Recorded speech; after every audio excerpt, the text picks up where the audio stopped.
趁热喝下来。大家好，前几天我的喉咙不舒服，想起了老一辈人经常使用的一个方法——开水冲鸡蛋。我连喝了3天，已经好了。我今天把这个方法分享给大家。选用新鲜的鸡蛋，把它搅散，水开以后，让它再开1-2分钟，然后趁热冲入鸡蛋中，水温75度以上，保持半分钟，鸡蛋就能熟了。等温度降到大约60度的时候，再放一点蜂蜜，可以防止蜂蜜中的活性酶遇高温遭到破坏。蜂蜜具有润燥、止痛、解毒的功效。然后再放一点香油，香油具有保护嗓子、减轻咳嗽、润肠通便等很多功效。搅匀以后，只要不烫了，就趁热把它喝掉。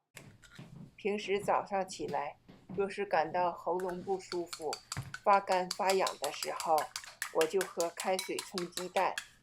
喝完以后，再像平时一样，该吃啥就吃啥。一般来说，连喝3天，喉咙就恢复正常了。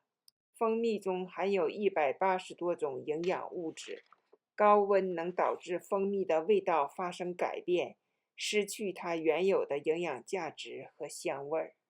香油也叫芝麻油，平时我们做凉拌菜、调馅儿或者是做汤的时候经常用到。它不仅能润肠通便、延缓衰老，还能辅助治疗气管炎。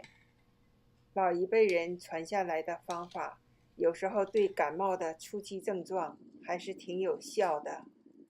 如果连喝3天，症状还没有得到缓解，那你就去看医生或者吃感冒药吧。我觉得这个方法对我来说挺有效的。